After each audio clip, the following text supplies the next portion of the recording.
పరిశుద్ధులు ప్రియులైన దేవుని పిల్లలందరికీ యేసుక్రీస్తు నామం పేరిట శుభవందనాలు తెలియజేసుకుంటా ఉన్నాను.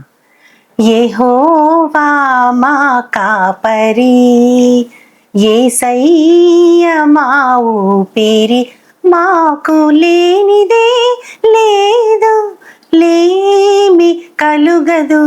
యెహోవా మా కాపరి, యేసయ్య మా ఊపిరి. పరిశుద్ధాత్మతో నింపివేసెను, పరమానందం పొంగిపోయెను. పరిశుద్ధాత్మతో నింపివేసెను, పరమానందం పొంగిపోయెను. పరలోకంలో గొర్రె పిల్లను నీతి మార్గమున నడిపించును. యెహోవా మా కాపరి, యేసయ్య మా ఊపిరి, మాకు లేనిదే లేదు, లేమి కలుగదు. యెహోవా మా కాపరి, యేసయ్య మా ఊపిరి. యాకోబు పత్రిక 1వ అధ్యాయంలో 14వ వచనంలో శోధన అనేది ఎలా వస్తుందో అనేది ఎంతో స్పష్టంగా ఉంది. అక్కడ ఏమనుందంటే, ప్రతివాడు తన దురాశ చేత ఈడవబడి మరులు కొల్పబడిన వాడై శోధించబడును. అంటే ప్రతివాడు తన స్వకీయ దురాశ, తనకి సొంతంగా పుట్టిన దురాశ వలన మరులు కొల్పబడతాడంట. మరులు కొల్పబట్టం అంటే ప్రలోభ పెట్టబట్టం అనమాట.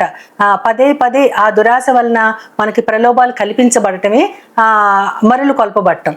ఆ దురాశ చేత ఈడవబడి, తన సొంత దురాశ, తన స్వకీయ దురాశ చేత వాళ్ళు ఈడవబడి మరులు కొల్పబడి ఆ తర్వాత శోధించబడతాడు అని శోధన గురించి ఎంతో స్పష్టంగా ఉంది. మన ప్రభువైన యేసుక్రీస్తు వారు కూడా తన అరణ్యంలో ఉన్నప్పుడు అపవాది చేత శోధించబడ్డారు. ఆయన శోధించబడినప్పుడు దానిని ఎలా ఎదుర్కొన్నారు అంటే కేవలము వాక్యాధారంతోనే దాన్ని ఎదుర్కొన్నారు. ప్రతి శోధనకి 3 శోధనలో కూడా ప్రతి శోధనకు ఆయన వాక్యాన్ని ఎత్తి చూపించి సాతానును ఎంతో సమర్థవంతంగా ఎదుర్కొన్నారు.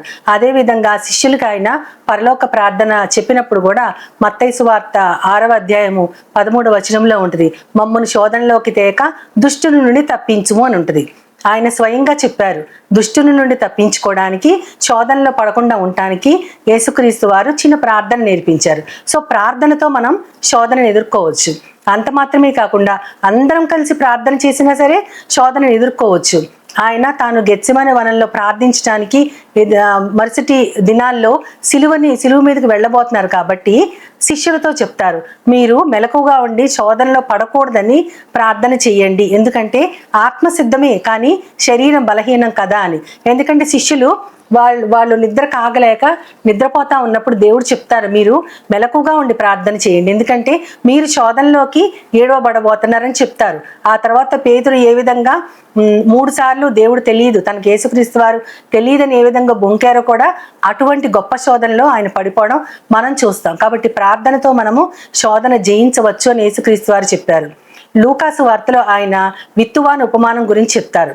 విత్తనము జల్లినప్పుడు 4 చోట్ల పడుతుంది. అది దారిలో పడుతుంది, ముళ్ళ పొదలో పడుతుంది, రాతి నేలలో పడుతుంది, తర్వాత మంచి నేలలో పడుతుంది.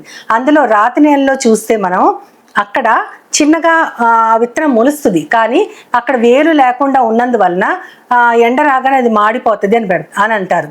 దానికి ఆత్మీయ అర్థం, ఎవరైనా సరే వాక్యం విన్నవారు కొంతమంది వాళ్ళ హృదయానికి శాంతిగా అనిపించి దానిని అప్పటికప్పుడు అంగీకరిస్తారు సంతోషంతో, కానీ వారు ఈ లోకంలో శోధనలు కలిగినప్పుడు దానిలోంచి తొలగిపోతారు. అంటే వేరు లేనందువలన వాళ్ళు తొలగిపోయారు. ఇక్కడ వేరంటే దేవుని వాక్యంలో లోతుగా మనం వేరు పారకపోతే ఖచ్చితంగా శోధనలో పడిపోయి దేవునికి దూరంగా తొలగిపోయే అవకాశం చాలా ఉందని స్వయాన యేసుక్రీస్తు వారి ఉపమానం ద్వారా మనకి తెలియచేశారు.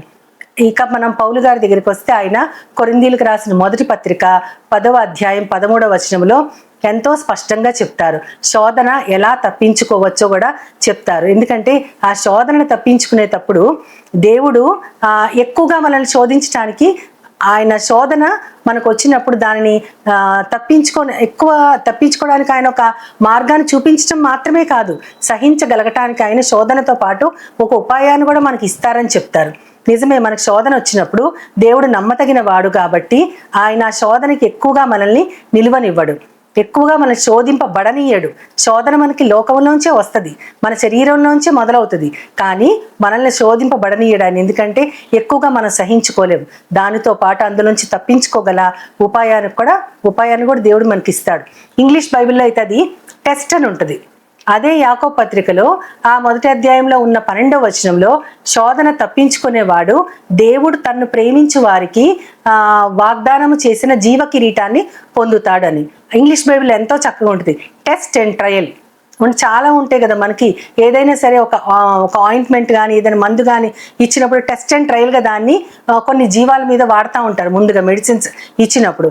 అదే టెస్ట్ అండ్ ట్రయల్. దేవుడు అటువంటి టెస్ట్స్ కానీ మనకు వచ్చినప్పుడు ఆ ట్రయల్స్లో మనం ఉన్నప్పుడు దానిని మనం తట్టుకొని నిలబడితే తనను ప్రేమించే వారికి ఆయన జీవ కిరీటాన్ని బహుమానంగా ఇస్తాడు. కాబట్టి ఈ లోకంలో కలిగే శోధనలు, నేత్రాశతో శరీరాశతో మనం లొంగిపోయే శోధనల్ని మనం తప్పించుకోవాలంటే ఎక్కువగా మన ప్రార్థనలో నిలబడుతూ దేవుని సహాయంతో మనము దానిని తట్టుకోగలుగుతూ ముందుకు వెళ్తా దేవుని వైపు చూస్తూ ఆయన సహాయంతో ఆయన ఇచ్చేటటువంటి ఒక ఉపాయంతో మనం తప్పించుకుని జీవ కిరీటాన్ని పొందటానికి మనం అందరం కూడా దేవుణ్ణి చిన్న సహాయం కోరుకుంటూ ప్రార్థన చేద్దాం. పరిశుద్ధుడా పరమ తండ్రి, నాయన శోధనని మేము ఎలా తప్పించుకోవాలో, ప్రార్థన ఎలా చేయాలో ప్రవ్వా, లోతైన వేరు కలిగి ఉన్న వారు రాతి నేలను పడినటువంటి విత్తనములా కాకుండా మంచి వేరుతో నీ యొక్క వాక్యం అనే వేరుతో మేము ఎదగటానికి సహాయపడి మమ్మల్ని మేము శోధనలోంచి తప్పించుకోగలిగి జీవ కిరీటాన్ని పొందగలుగులాగున నన్ను మమ్మల్ని అందరినీ నీ పాదాలకు అప్పగించుకుంటూ ప్రవ్వా నాయనా నీ యొక్క ప్రియకుమారుడు నా ప్రియ ప్రభువైన యేసుక్రీస్తు ద్వారా కోరి ప్రార్థిస్తున్నాను పరమ తండ్రి. ఆమేన్, ఆమేన్, ఆమేన్. As Jesus now is all.